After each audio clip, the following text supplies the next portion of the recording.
The hidden premises of critical race theory. Is the Chinese government harvesting the organs of its political opponents? And feminist author Naomi Wolf joins me to talk about digital censorship and cancel culture. This is the Dinesh D'Souza podcast.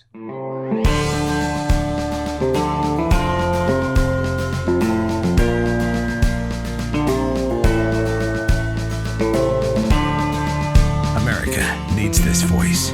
The times are crazy. In a time of confusion, division, and lies, we need a brave voice of reason, understanding, and truth. This is the Dinesh D'Souza podcast. The Biden administration has been nominating some real kooks. Some real radicals, some real extremists.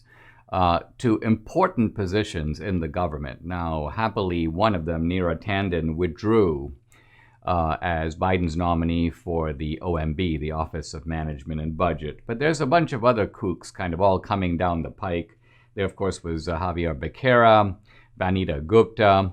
I want to focus now on a woman named Kristen Clarke, who is Biden's nominee to be the Assistant Secretary for Civil Rights in the Justice Department. Now, this is a very important position because it's the DOJ's division that deals with all these issues, from police brutality to hate crimes to human trafficking cases. Essentially, civil rights issues come under this purview.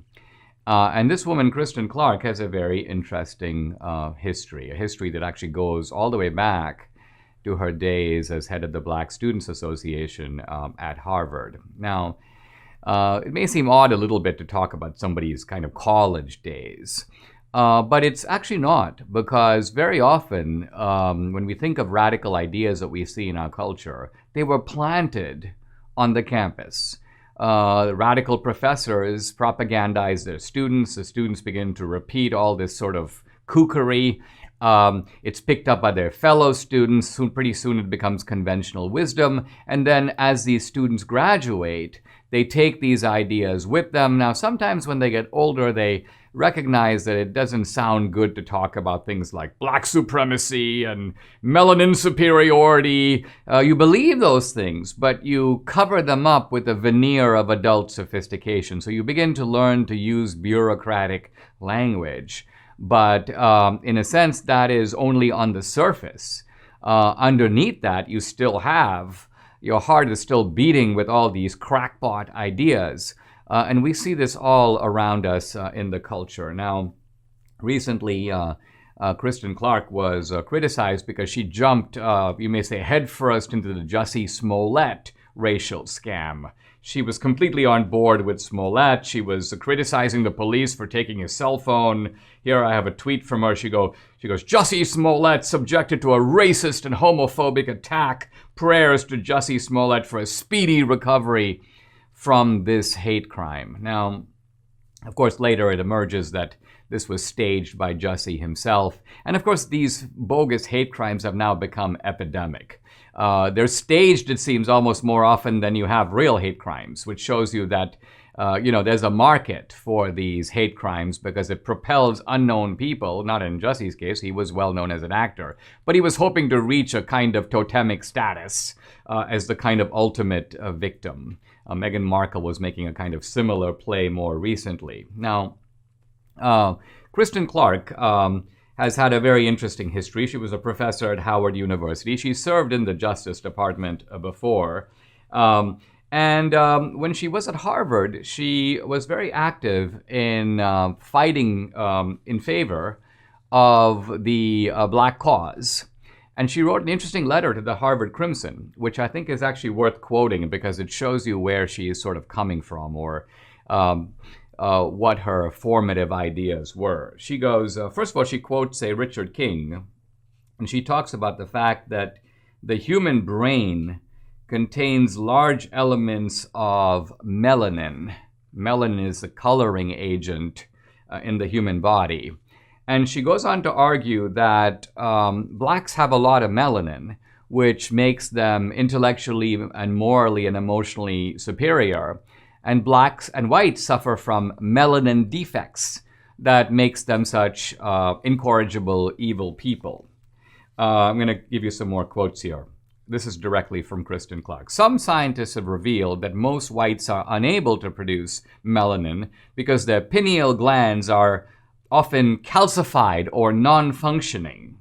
And then, this is the key line, melanin endows blacks with greater mental, physical, and spiritual abilities, something which cannot be measured based on Eurocentric standards. Now, this is a key thing because what she's basically saying is that when you use these Eurocentric standards, like math tests and so on, blacks and other minorities may not score that well. But that's because these are Eurocentric standards. We don't need to be using them. What we should be looking at is at melanin levels. And blacks obviously excel. They've got the most melanin, even more than brown people who have melanin, but not as much. And it goes on in this vein. Now, this is straight out crack pottery. Of course, the human body does have melanin, but there's no research in the world that shows that melanin does any of these things, endows you with superior mental or emotional capacities, not at all. Yet there's a whole literature out there. In fact, I stumbled on it when I was doing my book, The End of Racism. I have several pages on this. In fact, my section is called All About Melanin.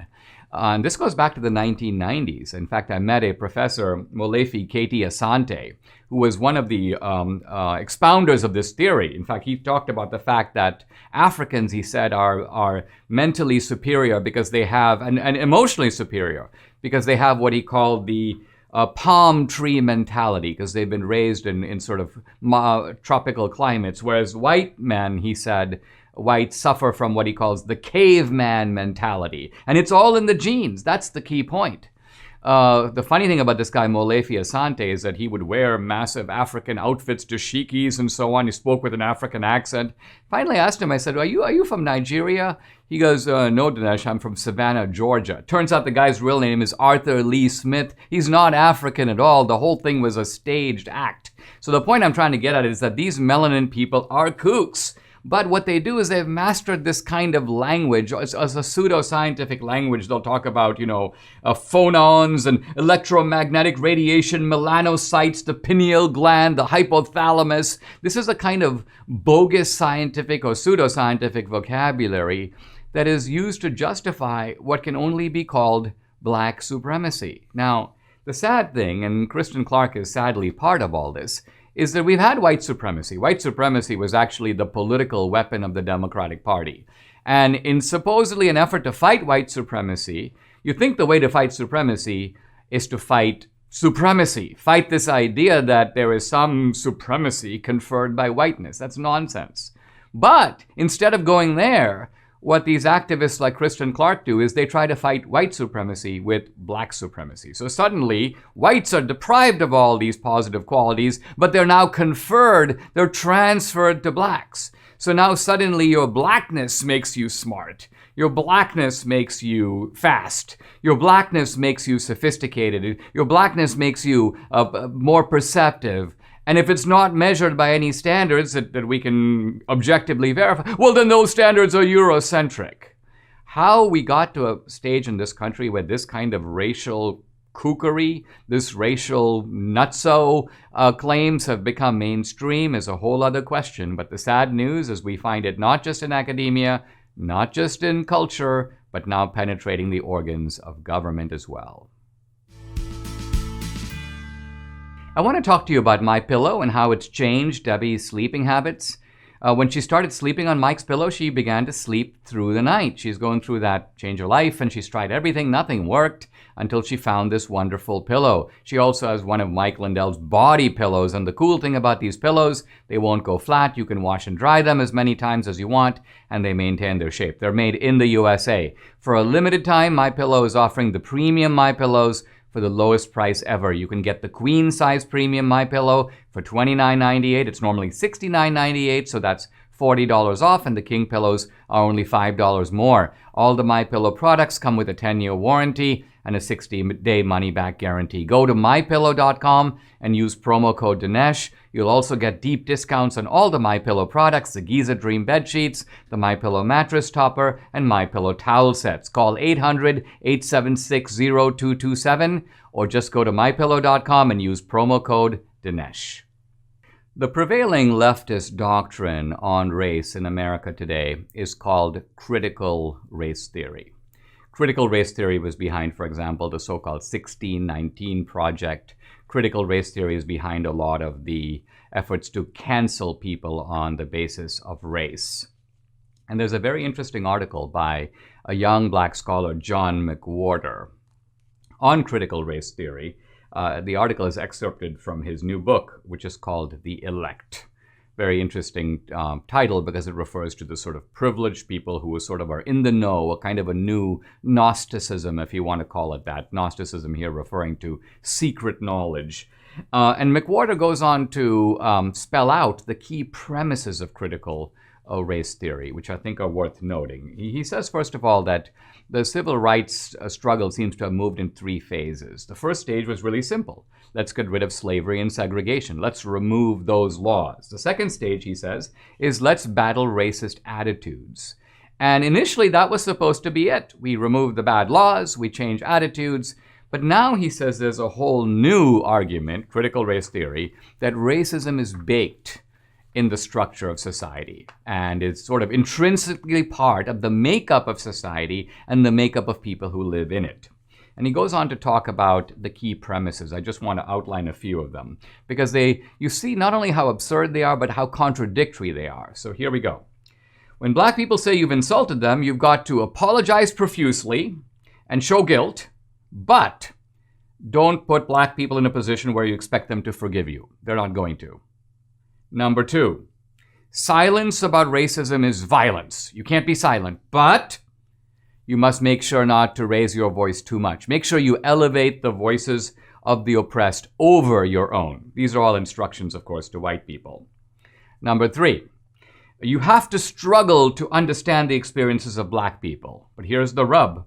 You can't. You'll never be black. So you can't understand what it means to be black.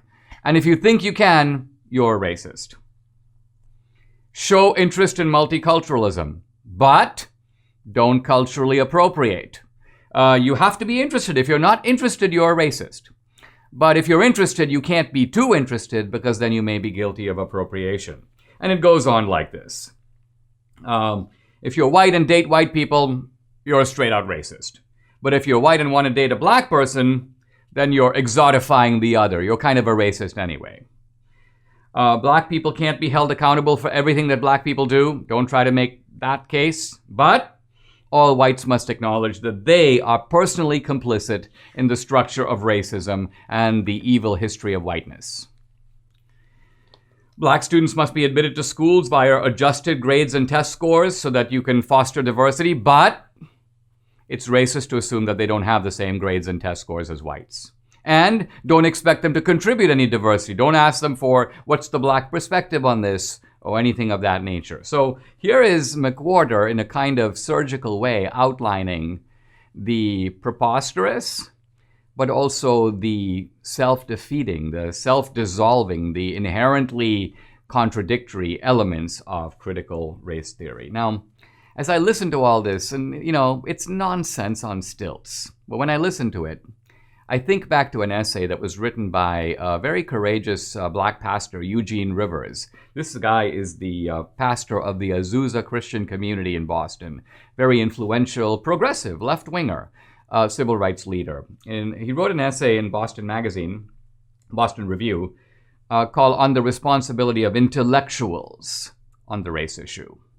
I'm reminded here of a famous phrase by the French critic Julien Banda. It's called the treason de Clarke, the treason of the intellectuals. And basically what Banda is saying is that intellectuals have the responsibility, particularly when an issue is fraught or divisive, to tell the truth, to look the reality in the eye. And when intellectuals engage in sort of gobbledygook and distractions and a whole kind of specialized vocabulary, they're steering society away from the problem staring them in the face. And so Pastor Eugene Rivers decides, let me call this problem what it is. And he's talking about his actual experience with inner city blacks and particularly black males. And he has some stunning things to say, which are only disturbing and riveting because they ring true and because they come out of direct experience. So here is Pastor Eugene Rivers. He's going to do what Banda says he should do. He says, quote, I'm going to tell the truth about the condition of the black poor. We are going through, he says, in the inner city, a crisis of catastrophic proportions. Life, he says, is Hobbesian. It's genuinely, quote, poor, nasty, brutish, and short. Hobbes' famous words. He talks about deaths due to homicide, HIV, there's incarceration. He goes on. And then he says this, unlike many of our ancestors who came out of slavery and entered this century with strong backs, discipline, a thirst for literacy, deep religious faith, and hope in the face of monumental adversity, he goes, what we have now is, quote, a new Jack generation ill-equipped to secure gainful employment even as productive slaves. Boom. He goes, this generation, which would be ineligible to qualify for slavery. Think about it. He's saying even the slave owners wouldn't want them. Why? Because the slaves were mechanics. They were tinkers. They knew agriculture. They knew crop rotation. They could do useful stuff. The people in the inner city today, he says, from experience, they can't even do that. No one would want to employ them. No one would even want forced employment for them. And then he goes on to say, they lack the hope that sustained their forebears. In other words, the slaves could at least look forward to a world in which there would be no slavery, in which their productive skills could then be used to earn money that they could keep for themselves. He goes, these guys don't even have that hope. There is what he calls the specter of nihilism and decay. And then he says, in the face of all this going on, and I think here of Black Lives Matter, Black Lives Matter, because there was a look at the case of George Floyd, Dinesh. Now, the case of white cops who mistreat blacks does occur, but it is anomalous. It is rare. You can actually count it kind of on two hands occurring within a reasonable space of time. But black on black crime, the nihilism of the inner city, the infestation of drugs, all of this, the ruin of black life upon black life, and the sheer brazen indifference to this on the part of Black Lives Matter. They could literally care less. They're raking in the money from corporate America. You'd think they would invest in the inner city, start creating black entrepreneurship. None of this. They don't even bother to do it. Why? Because for them, it's all about the staging. It's all about the dramatic incident captured on camera. It's all about the shakedown with the big corporations. It's all about modifying the curriculum at Yale and the Dalton School. So this is the treason of the intellectuals. Why? Because not only for the reasons of intellectual prestige, but also for the reasons of raking in the cash, they are averting their gaze from the real problems of race in this country and thus making it more difficult that these problems will ever be solved. Legacy Box is an ingenious mail-in service to have all those irreplaceable moments trapped on videotapes, camcorder tapes, film reels, and pictures converted to DVD or digital. It took just 6 days for us to get the digitized version of our first order of old photos and a VHS.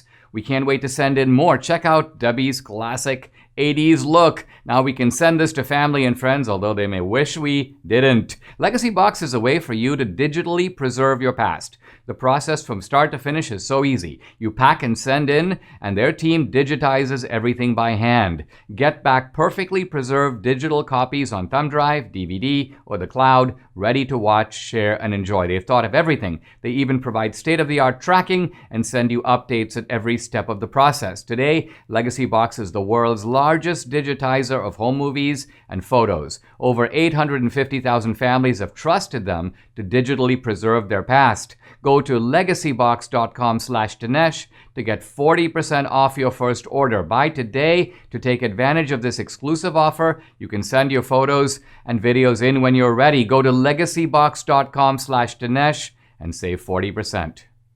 I'm really happy to have Naomi Wolf back on the program, author, feminist, cultural critic.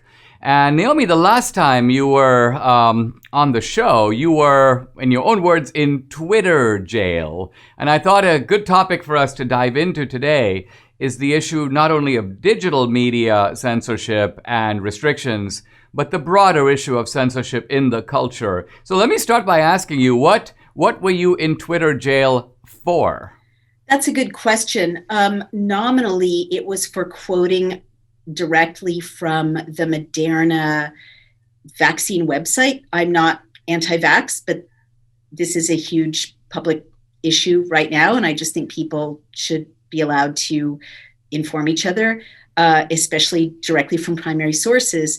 And that was nominally what got me put into Twitter jail for the second time, the first time for 12 hours, the second time for a week. But subsequent to that, a video in which I provided additional sources, including from Science Direct, MIT, Google News, and Apple products, primary document, that was pulled from YouTube and Vimeo and briefly from Facebook. And so since I've tweeted a lot about those issues, among lots of other issues, I'm really wondering if that was the actual reason that I was deplatformed. I can't help noticing that it directly followed my talking to Tucker Carlson and a few other conservatives and saying things like, this is not about left and right, this meaning the kind of rise of kind of biofascism or tyranny under the guise of a real medical pandemic. This is a fight between everybody who wants to defend the Constitution and the rule of law against a few oligarchs, including big tech companies. So it was right after that I got deplatformed. No, several weeks ago, I've never been banned on social media, but I got a sort of warning for posting on Facebook simply a video in which Biden was quoted saying that Antifa is merely an idea. I guess I posted in a manner that was skeptical of this because, of course, we see Antifa guys in uniforms and batons every single day. We've been seeing it for a year. But essentially what I was notified is that my post was, quote, lacking context, as if to say that there was some underlying elaboration by Biden, which of course there wasn't. The statement came in his debate with Trump. And so I think what strikes me is, it's not only that there is this sort of censorship, but the stupidity of it, the arbitrariness of it, who's doing it, the fact that there's no one to call, there's no one to appeal to, there's no one, if United Airlines just arbitrarily canceled your reservation, you'd get on the 800 number and go, guys, you're idiots, but in this case, you can't do that. So how do you think we got to this strange point where what is in effect our public square, which is to say digital communication, has now become this cramped, arbitrary, restricted space? How did we get here? I can tell you it's one of the most important stories of our time.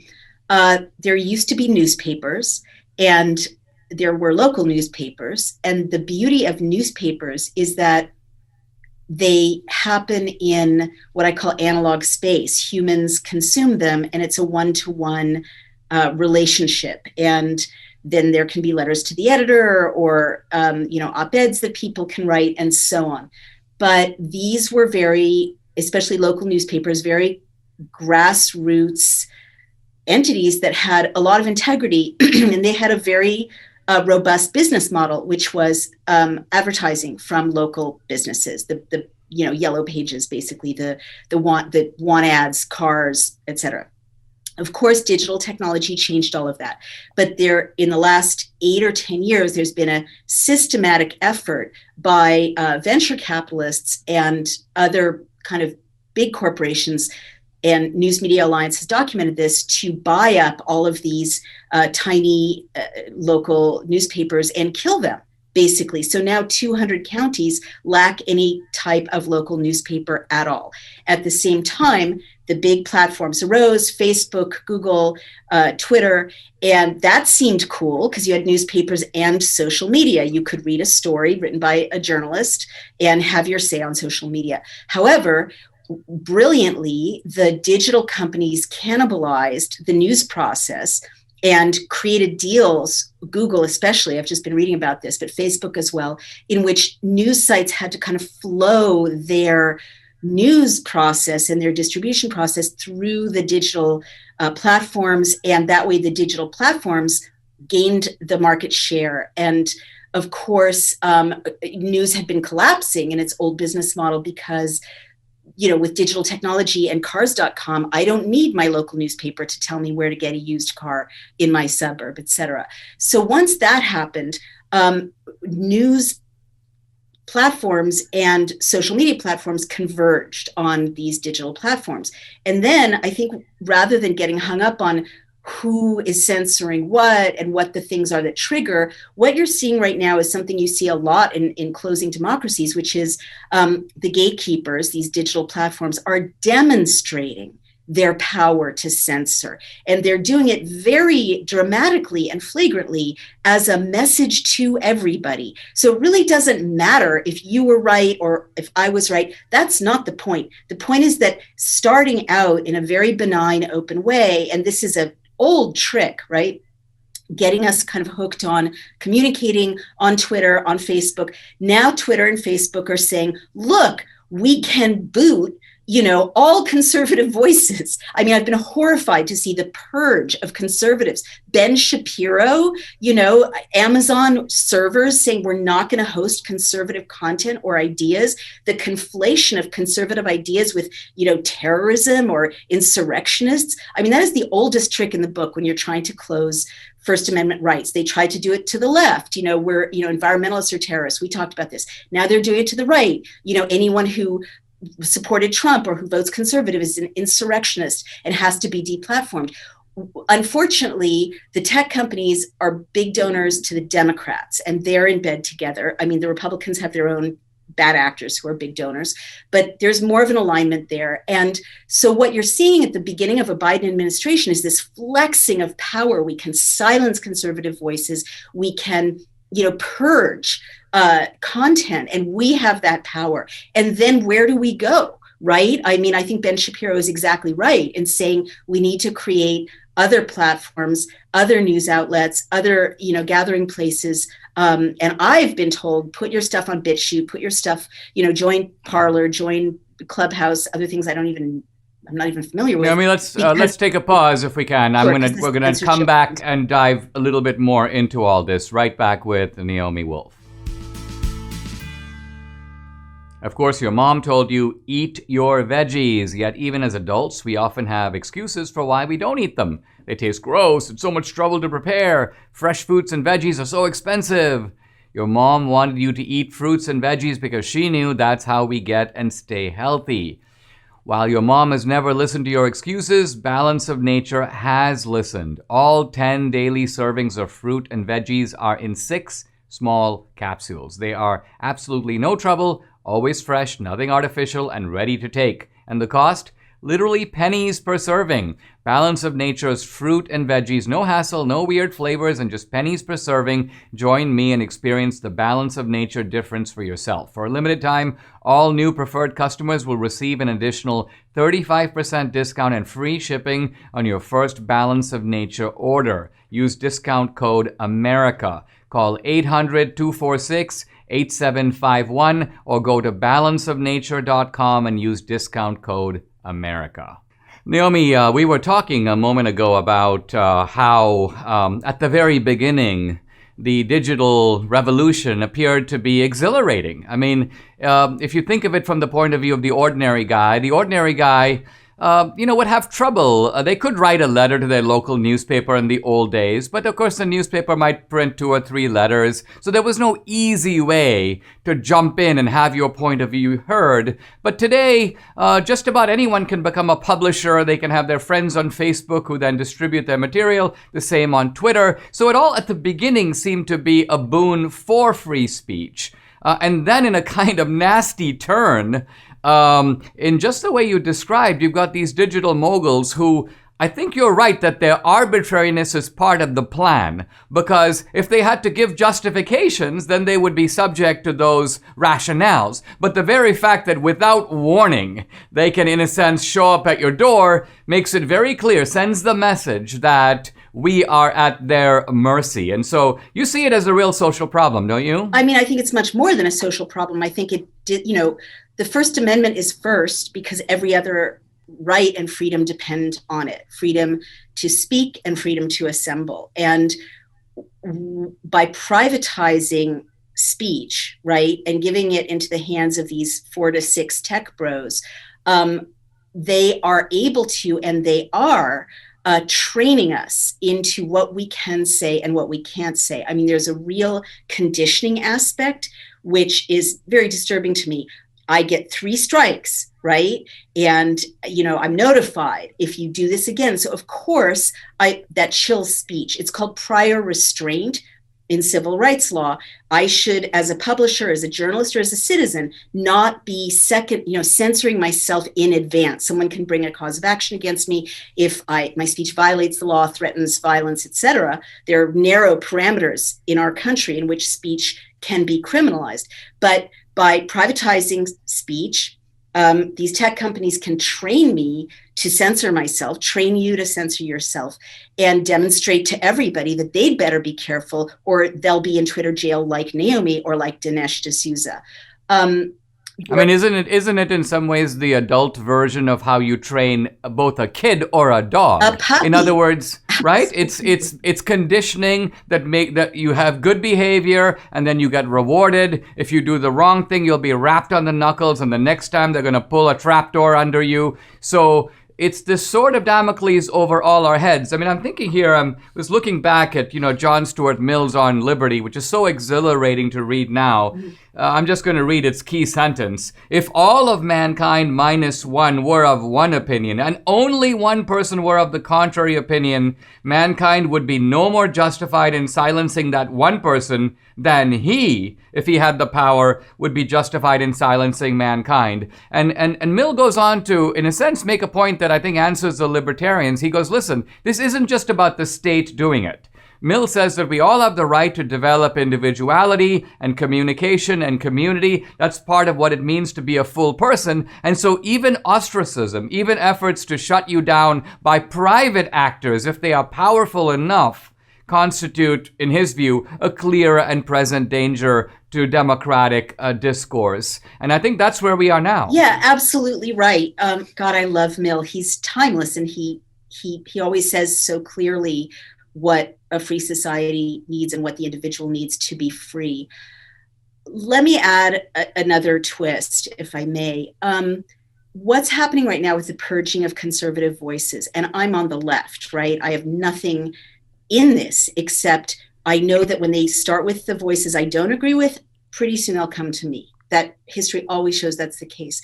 But look at how tight this embrace is. The tech bros kick the main conservative influencers off the platforms, and they chill all the people who might want to engage in conservative ideas. Well, that weakens conservatives for the midterms and for the next presidential election. Then what happens? The tech bros get rewarded by the Biden administration or by a Democratic-led Congress with legislation to give them back, the favor. And it's a nefarious embrace that gets tighter and tighter, but basically leads to our democracy being much weaker because we're not hearing from those voices that could challenge those in power. One more thing I want to say about kind of invisible censorship that digital technology can engage in.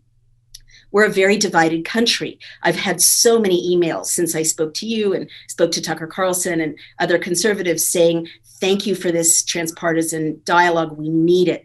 Well, we rarely get it because the algorithm can invisibly separate us.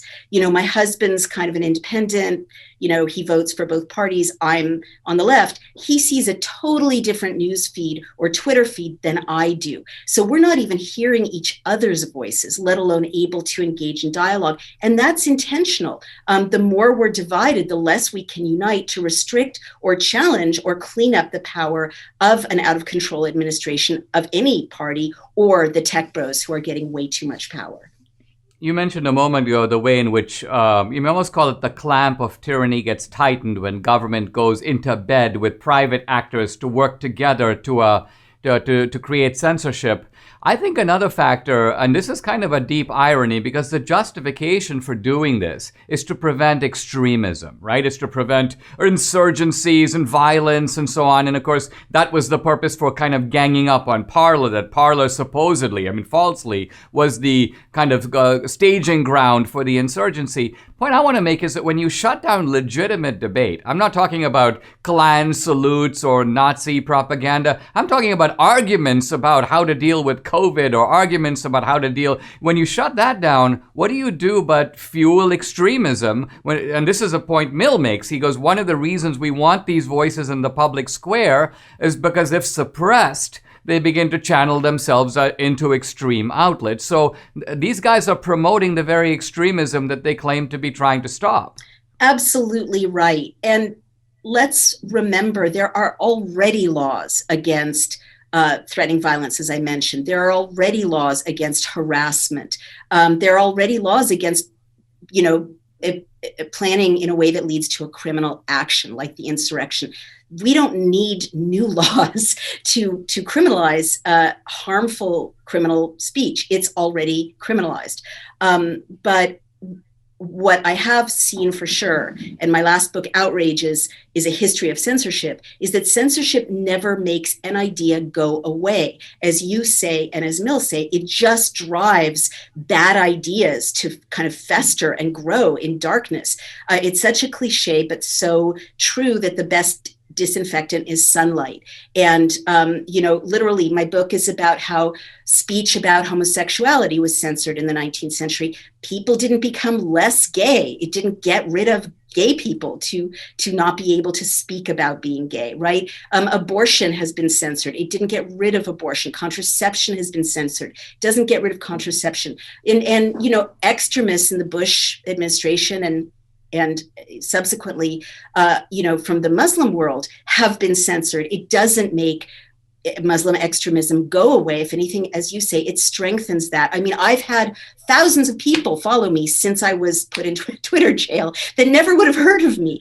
And that's not what you want in a free society. And also lockdown intensifies this, because we can't get together in restaurants or in church or synagogue or in a town hall even to have these debates in human space, what I call analog space. Machines mediate it, and we're kept in our basements. So the division can only be policed, and it's being policed by digital platforms with a vested interest in keeping us apart and keeping us from finding common cause about things we do agree on.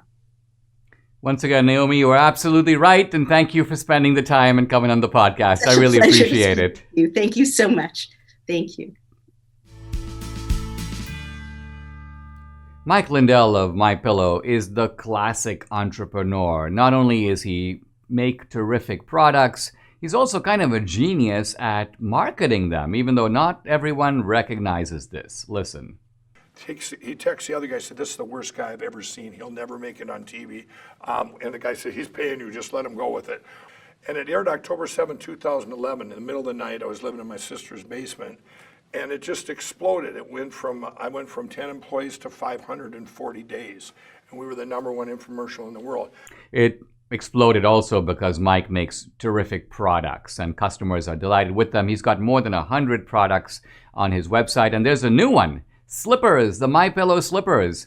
Now, we've had the pajamas for a while, we have the robes, but we just ordered the slippers. Mike Lindell has women's and men's moccasins and slip-ons, and if you order now, you'll get 30% off with promo code Dinesh. So don't wait. Go to mypillow.com or call 800-876-0227. You'll see a plethora of products there, all at steep discounts. Just make sure to use promo code Dinesh. Imagine a horror movie. This is a plot that would totally work. You've got a evil James Bondian sort of dictator, and he sets up a situation in which a group of people are brought in as captives. They are then executed, and their organs are lifted, and the organs are then transplanted into this new society that the man is trying to create. This would totally work. This would be a classic horror movie plot. Well, except it isn't a horror movie. In fact, it's not a movie at all. It's going on in China. Now, my attention to this was focused by a recent article, very interesting. A Chinese doctor's suicide casts light on forced organ harvesting in China. Articles by a Chinese guy, Wang Yuqin, and he points out that very recently, one of the most prominent doctors in China, this is Dr. Zhang Yujin, a liver transplant specialist, committed suicide. He apparently jumped off a building. Now, question is, why would he do that? Now, here is his background, this guy. He's 57 years old. He studied in America. He then went back to China in the year 2000, and he became the head of a whole bunch of very prominent hospitals in quick succession. The Organ Transplant Center of the Tianjin First Central Hospital. Then he moves on to Beijing Army General Hospital. Then he moves to the Beijing University Institute of Hepatology. He's one of the leading liver transplant guys in the world. But it turns out that the Chinese have been engaged in a fairly widespread practice of identifying their political opponents. And this is a group called the Falun Gong. They are adherents of a sort of Chinese spiritual discipline of sorts. The government hates them and has been kind of rounding them up.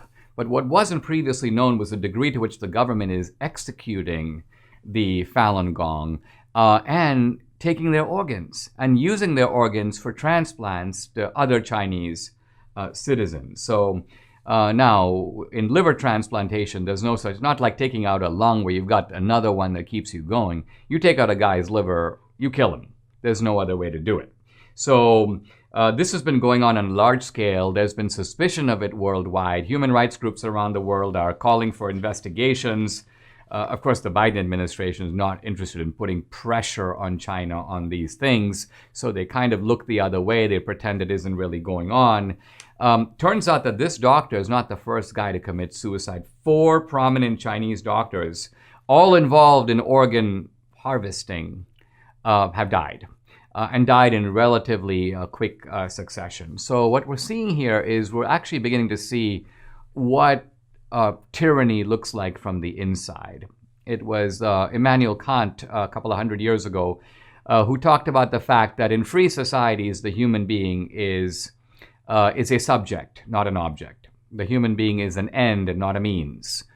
But in tyrannical societies, the human being is a means. So here's a guy, we don't like him, and you know what? He's got a liver. We can use his liver. There's another guy here who could use a liver, so why don't we kill this guy, take his liver, give it to that guy? We're not reducing the sum of human happiness because any diminution in happiness from this guy is going to now accrue to that guy because he's going to be really happy to get a liver.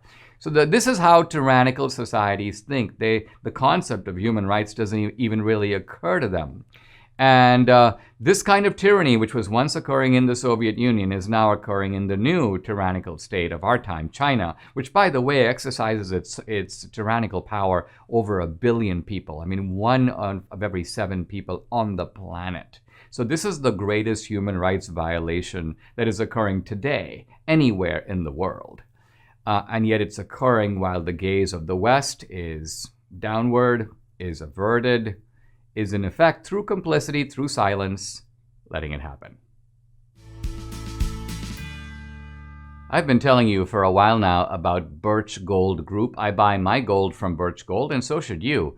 And Birch Gold has just passed a major milestone, 10,000 customers. That's 10,000 people that have a plan against radical leftist policies driving up our national debt and devaluing our dollar. If you've been waiting to call Birch Gold to convert an IRA or eligible 401k into an IRA backed by gold and silver, now is the time. Through April 30th, on qualifying purchases, when you purchase precious metals with Birch Gold, they will send you a free home safe. That's right, a free safe to securely store that gold and silver. Text Dinesh to 484848 for your free information kit on Precious Metals IRA, or to speak with a Birch Gold representative today. With 10,000 customers, they have an A+ rating with the Better Business Bureau, countless 5-star reviews, and they can help you too. Text Dinesh to 484848 for your free safe with purchase.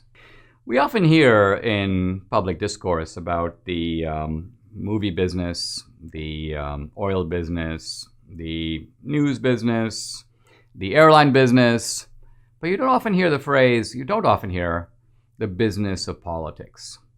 But you got to remember that politics too is a business. It is a money-making operation for a lot of people. In fact, we see prominent people from Al Gore to Biden, the Clintons, all of whom who have made a lot of money through politics. Now, one group that has raked in the bucks, is the so-called Lincoln Project. And it's very interesting that the left enabled all this. They praised the Lincoln Project to the skies.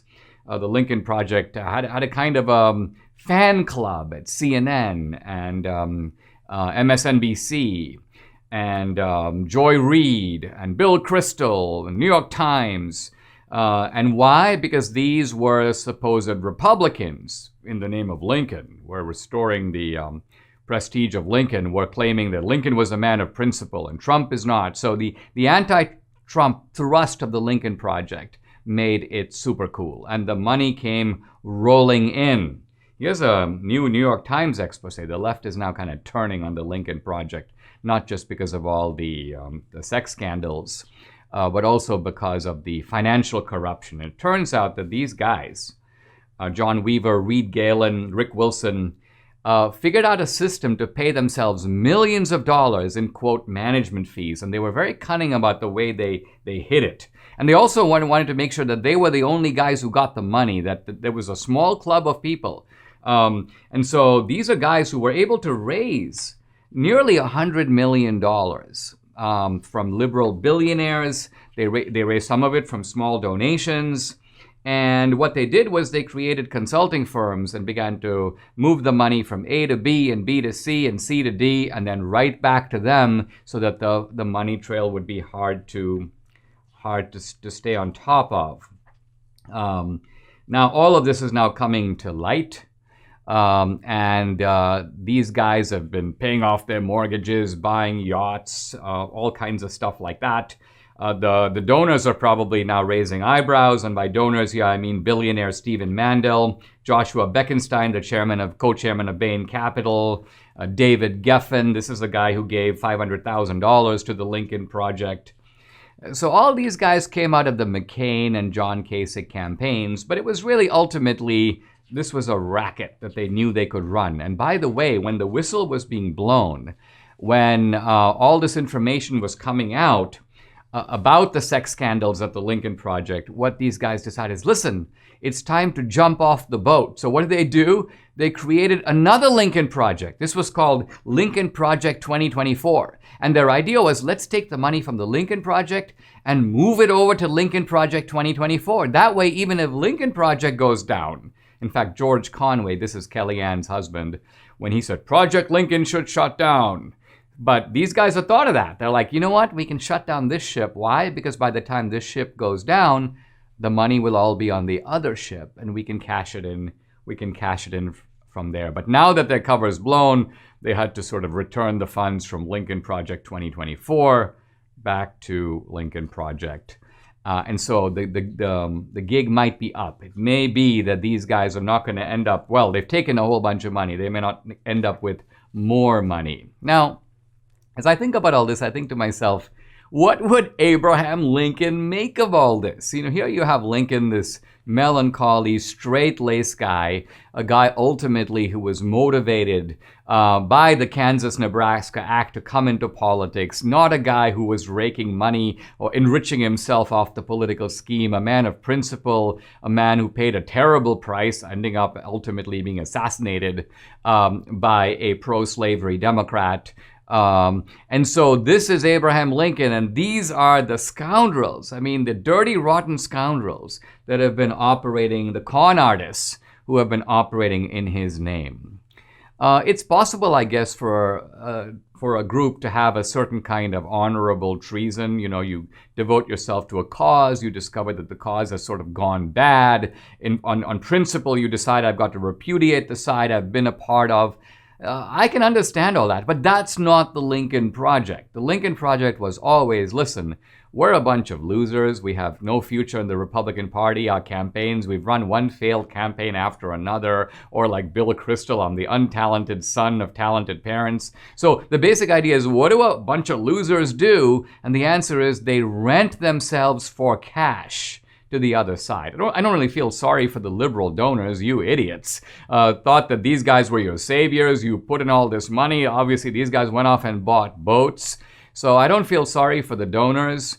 You got bilked, yes. But you thought that you could use these guys to go after Trump, and you did. So in that sense, you kind of got your money's worth. It's a sordid operation full of sordid people, and I'll be really happy to see this ship at the bottom of the ocean. We love MyPillow products so much we have a house full of them, from robes to dog beds to towels to sheets. Here's my stepdaughter's dog Kodak pictured on his bed. She says it's the only dog bed that Kodak won't destroy. Here I am with Debbie modeling our MyPillow robes. Made with luxurious Supima cotton, this relaxed fit style robe boasts superior comfort and quality. The extra long staple fiber gives this MyPillow bathrobe premium softness, strength, and color retention. It features front pockets, removable waist tie, and full-length sleeves. The robes are regularly $109.99, but with promo code Dinesh, they're down to $76.99. So call 800-876-0227 and use promo code Dinesh. You'll love them as much as we do. Remember, call 800-876-0227 or just go to mypillow.com. But as always, make sure to use promo code Dinesh. Is jealousy a virtue? I want to argue that it is. I want to agree with an article I just read in the magazine called First Things. Now, First Things is a quarterly magazine that covers Christianity, Judaism, social and cultural issues, religious issues. Very good magazine, by the way. I recommend it to you. This is an article called The Virtue of Jealousy by Scott Yenor, and it's in the April 2021 issue of First Things. And I've been thinking about jealousy a little bit because I'm sometimes accused of jealousy. You know, if I bash Obama, inevitably on social media, on Facebook or Twitter, someone goes, "Oh, Dinesh, you're just doing that because you're jealous of Obama." I'm thinking, I'm jealous of Obama? Life with Michelle? This is something I covet? No, not the case. I'm jealous of Obama because of his refined verbal distinctions. Oh, we've got to make a distinction between ISIS and ISIL. I'm jealous of Obama because I want to go to his father's grave and weep. Oh, my father, the anti-colonialist, the alcoholic, the guy who beat his wives. Oh, I wish I could be him. I wish he was here to guide me. No, I'm not jealous of Obama. But here's the point I want to make. The term jealousy in that context is misused. The correct thing I should be accused of, wrongly, but accused of, is envy. Because jealousy and envy are two different things. Jealousy is not envy. Now, here's the key difference. Jealousy is to be angry about being deprived of something that you have a right to, that is yours. Think of the phrase from the Bible where the God of Israel is a jealous God. Why is he a jealous God? Because praise of God is due to him. He has a right to it. He's the creator. So he's jealous because something to which God has a right is being taken away from him. Or consider Othello, Shakespeare's play, where Iago is jealous. Now, he's jealous because he suspects his wife Desdemona of adultery. Turns out he's wrong. He jumps to conclusions on the basis of the tenuous evidence of a handkerchief. But the point is, Othello has the right to his wife's fidelity. He believes that she owes it to him. And so he's jealous because something to which he has a right is taken from him. But that is not the same as envy. Envy is being angry at somebody because they have something that you want to which you have no right at all. Now, Iago, the villain of Othello, is envious. In fact, Iago says not of Othello, but of Cassio, this other character. Iago says, he hath a daily beauty in his life that makes me ugly. So Iago is angry. Why? Because Cassio is a good man. And there's a certain kind of, you may say, natural virtue to him that's admirable. And Iago doesn't have it. Now, Iago has no right to it, but his envy comes out of the fact that he begrudges it to Cassio. And he wants to harm Cassio, just as later he wants to harm Othello, basically because they're better men. There's no other motive. Iago's motive is envy itself. And envy is really one of the worst, one of the most destructive of all human vices. if you think of vices, I've been trying to think of sort of the 7 deadly sins, and really all the other deadly sins have some legitimate motive. And normally in any kind of a sin, you get something out of it. It may be wrong, but you're trying to gain some good for yourself, some form of benefit, some form of pleasure. But think about it. Envy doesn't make you happy. It actually makes you miserable. You begin to seethe with envy. You seethe with resentment. The only pleasure you get is if you pull the other guy down, if you ruin his life. It's Schadenfreude. It's the pleasure taken in somebody else's misery. Now, envy is, by the way, the driving force of socialism. It's also the driving force of a lot of resentments in our society. But the reason we don't hear a lot about envy, notice how rare. When is the last time you saw an article on envy? Never. Envy is the vice that people never admit to. They don't admit it to other people. No one ever said to someone else, oh, you know what, I'm a really envious guy. You admit to other vices. You can say, oh, I'm a really lustful guy, but you never say, I'm a really envious guy. In fact, people don't even admit it to themselves. No man ever stood before a mirror and said, there stands an envious man. So envy is something that we deny even to ourselves. Why? Because I think deep down we all know that it is a truly wicked emotion. It's the worst of all the deadly sins. It's not the same as jealousy. Now, jealousy can be taken, as Othello takes it, to bad lengths. Othello ultimately kills Desdemona, and then, of course, he regrets it. But you can see right there that Othello, at the end, is a just man. He recognizes the horror of what he has done, and his jealousy is rooted in a sense of injured merit. Envy, by contrast, has, you may say, no color of virtue at all. It is ultimately the worst of the deadly sins. It's time for the mailbox, and we have a very interesting question about philosophy. Listen. Hi, Dinesh. My name is Emily. Thank you so much for your amazing podcast. America is so blessed to have you. I was wondering, who is your favorite philosopher and why? You are such a great thinker, and I'd love to know whose philosophy most closely aligns with yours and has inspired you. God bless you and Debbie. Wow, I love this question. I love philosophy. I love political philosophy, and of course, political philosophy is a branch of broader philosophy. Political philosophy is about how we organize a society, but philosophy is about what's true. How do we know what we know? And so on. That's epistemology. Now, I have so many philosophers I could name. There are a few of my absolute favorites. Well, Plato, probably number one, Immanuel Kant, also the philosopher George Berkeley. University of California at Berkeley is named after him. But I want to talk now about another figure, not strictly speaking a philosopher. I would call him more of a interpreter of philosophy. And this is the German emigre, Leo Strauss. So Leo Strauss helps us to connect philosophers one to the other, to engage in a certain sort of interphilosophical dialogue. And here's a man, by the way, Strauss was a refugee, came to America fleeing the Nazis. He taught at the New School in New York and then the University of Chicago for most of his career. He was so influential, his students loved him so much, they actually came to be known as Straussians. Some of them eventually began to move to the East Coast, some to the West Coast. Now people will talk about East Coast Straussians, West Coast Straussians. In my opinion, Strauss is the single most influential conservative philosopher of our day, of our era. And you might ask, what is Strauss really up to? I mean, why would you need to engage in what I called a moment ago intra-philosophical conversation? Why not just read the philosophers directly? Well, Strauss himself, in a remarkable book, this book is called Liberalism, Ancient and Modern. I recommend it to you. If you want to start with Strauss, though, don't start here. This is a collection of very good essays, but probably Strauss's most famous introductory book is just called Natural Right and History. So start there.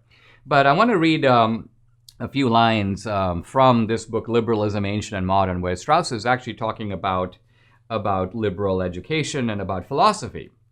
And he goes, philosophy is the conversation of the great minds. It's the great minds engaging in a certain type of a dialogue. And he goes that education is, quote, listening to the conversation between the great philosophers or the greatest minds. Now, this is very important because he goes in normal daily life. We don't meet these great minds. It's very rare. Even if someone is a professor of philosophy, that doesn't make them a philosopher. You might have one philosopher alive in your country in a century, a handful of them in the world in a century. But here's the problem that Strauss points out. He goes, liberal education consists in listening to the conversation among the greatest minds, but we are here confronted with the overwhelming difficulty that the conversation does not take place without our help. That in fact, we must bring about that conversation. Why? Because the greatest minds, he says, utter monologues. We must transform their monologues into a dialogue. So think about it. Here is Hegel or here's Kant. They're basically laying out a vision. Here's what we think. Here's what I think. Now, education, says Strauss, is bringing all these great minds into a dialogue, which we have to do. And he goes, it is such a great difficulty, it seems, to condemn liberal education as an absurdity.